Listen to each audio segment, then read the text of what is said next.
Era un magnífico día cuando una bestia salvaje apareció. ¡Maravilloso día hace hoy! ¿Por qué no llevamos a nuestras esposas a dar un paseo por el Robledal? Espera, ¿qué es eso? ¡Es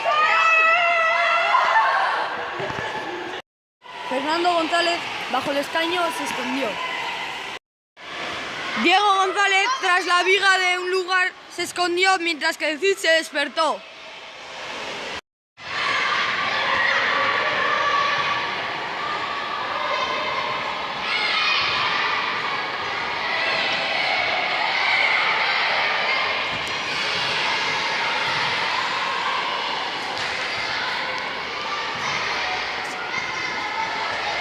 ¿Qué es esto, caballeros?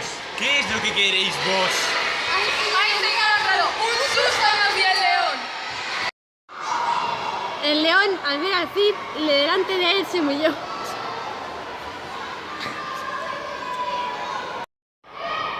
El Cid al león de la melena lo cogió y a su jaula lo llevó.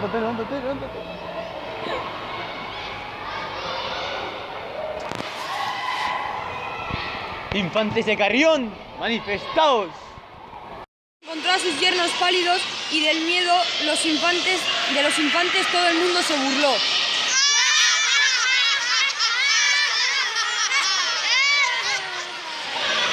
Grandemente les pesa esto que les sucedió.